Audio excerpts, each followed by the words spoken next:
Those lights are bright, hey. It's nice to see everyone's beautiful faces, most of you. A lot of people are silhouettes, I can't really make much out. But I just want to thank you, TEDxYouth, for having me here today to talk to you guys about my story. It really is a privilege and an honour. For those that don't know, my name is Regan Matthews. I also go by the artist name of Taku.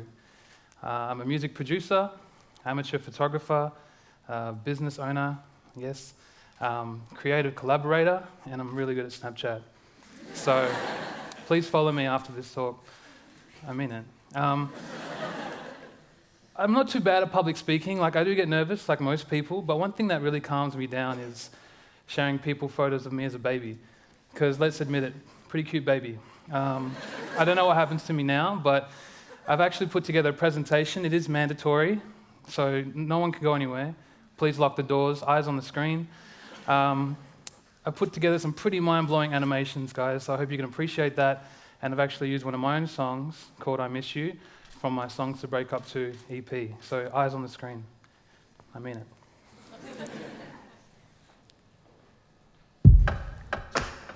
It's me with suspenders on. I still got that outfit. It's me in a wine glass with my sister. I tried to shave and I cut my lip shaving. White baby. Wait for the transition. Confetti. Then a brown baby. I don't know what that transition is. And I put that one in there just because I like the way I look in that wig. Pretty good, no? No, all right. So guys, I've come here to talk to you about something I say a lot. It's something that I I tweet and get my retweets up. You guys know about retweets, you youth. And it is to do what you love and to love what you do. And to be honest, I really hate that quote. I think it's cheesy, I think it's corny, and it's incredibly cliche. But I think it's funny that a lot of the cliche things in life are really, really beautiful. And the reason for that is because they hold so much truth. And the fundamentals of this quote, to do what you love and love what you do, are really, really simple. If you spend time pursuing what you're passionate about, that very act in itself is your reward. It's really corny, huh? But it's really true. And I feel like we have the privilege today to wake up in the morning and to pursue whatever you are passionate about. And I think that's really, really special. So I've put together a presentation, another slideshow. I like slideshows, so kill me. This one's a little bit different. So who here has been to Madame Tussauds Wax Museum? Hands? Pretty much everyone. Oh wow, not much people. But I wanted to go as a kid a lot. I don't know why. And I never had the opportunity. So the first time I went was when I was 21. So I was a grown man taking as many wax selfies as I could. And that's pretty much the basis of today's presentation. Thanks, TEDx. I've also included some really, really cheesy and bad puns, which I hope you guys appreciate, because if you don't, this is going to be really embarrassing for me. So, fingers crossed. Here we go. The first slide is to be yourself. So that's me caressing the leg of Chinese basketball star Yao Ming. So as some might say, wait for it, be yourself. Thank you. So bad. I've always believed never to do anything that you're not passionate about. And for those that don't know me too well, I am a man of faith, and it has been an uphill battle for me to not compromise who I am and what I stand for. Over the years, no matter how good the opportunity has been, I've been able to keep my integrity and stick to my guns. But it hasn't been easy. And I think that's why I stayed at my full-time job for so long. I was in health insurance for 5 years. Shout out to Medibank. And I was working my way up the corporate ladder. The whole time I was actually making music just as a hobby. And nothing was really going to push me into going to music full-time until I was ready. And then when I was ready, which was only a year and a half ago, it's taken a lot of strength and a lot of balance to get where I am today, where I can almost pick and choose what I'd like to do, which has been really great. I think no good work starts from a foundation that is false. You really have to be yourself, do work that you are proud of, and then it's a win-win situation because you'll build a community around you that thinks similar to you, like the work you do, and it's all good. Develop a collaborative spirit. So that's me making friends with, I don't know who that is. It was just perfect. And I believe it's more than just the act of collaborating with someone. You really have to develop attitudes and the foresight to be able to connect the dots with everything that you do. And it's really important to me to work with others that are similar to me, have the same values as me, and I can ask them how their family is, how their day was. It's really personal to me. Over the years, I've had the blessing to work with many brands and then connect with people and develop relationships that way. But also, a lot of my ideas have become businesses, which I'm really blessed for. This slide is to connect with your audience. So that's me sharing a tender moment with Pavarotti, which not a lot of people can say, but I can say that.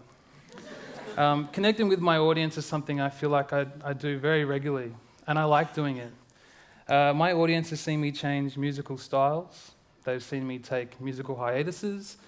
They've seen me pursue different creative outlets. And I feel like they've been so positive and loyal along the whole way. And I think the reason why that is because I'm quite honest with them. You know, I like communicating with my audience, and I feel like that's the key to any relationship, whether romantic, whether friendship, or business.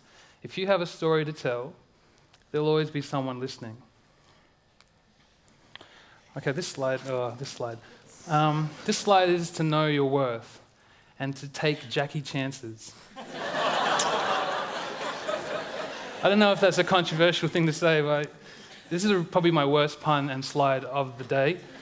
But hear me out and just stick with me because it'll make sense.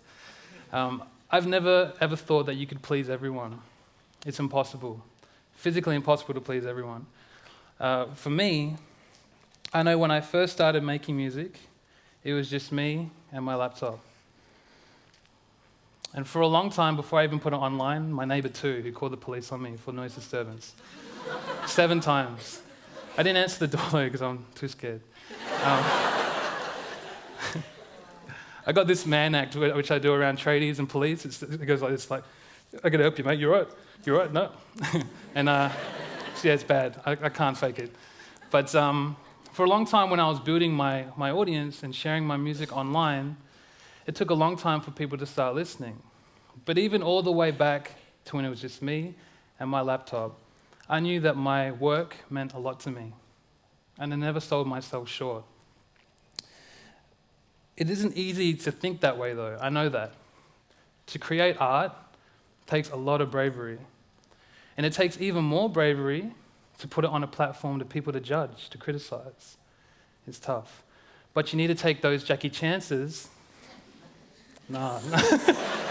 You need to take those Jackie chances. Oh, yeah, there you go. Or risks to know what you're fully capable of and what you really can do. This last slide, I feel like is the most important to me. Let things happen organically. I know you see me, girl. So that's me spitting game to Naomi Campbell. She doesn't want any of it because, one, she's a wax statue. But also, I'm a bit of a creep here. I'm pushing too hard. See, they work. The slides work. For me, forcing creativity is the best way to kill your creativity. When I wrote Songs to Break Up To in 2013, I was fresh having my heart broken. And after that, I couldn't make music anymore. I couldn't listen to it. It reminded me of too many things. I couldn't even sit down to even prepare myself to make music. And it was tough. 2014 was, I think, the biggest musical writer's block I've ever had in my career, where I'd probably made a handful of songs compared to making 2 or 3 songs a day. And even the music industry, at the low level that I was and am, it was really bumming me out. I felt like I didn't like the way it made me feel, and I was really sick of it. So at that point, that's when I decided to buy my first camera. So I've always been into graphic design and visual arts, but I found out I was colorblind, so I quit. But this didn't stop me buying my first camera and traveling the world taking as many photos as I could. Some bad, some good. But I felt like this process for me was the best answer to my writer's block. It was such a blessing to be able to switch creative outlets that way. When one outlet became so stale, I could go to another one and concentrate fully into that medium. After a while though, while I was taking photos, the music bug in me started to grow and I had to make music again. I sat down and it was a completely fresh experience to me. It was really, really refreshing. And that's when I wrote Songs to Make Up To, which is out June 12th on Future Classic Records. Buy it on iTunes, www.tuckermusic.com. Seriously. But seriously, guys, I feel like that's the best and organic workflow that I've had and been blessed to have. Guys, that's the end of my talk. I really want to thank you for your time and attention, and I hope some words resonate with you, and I love you all.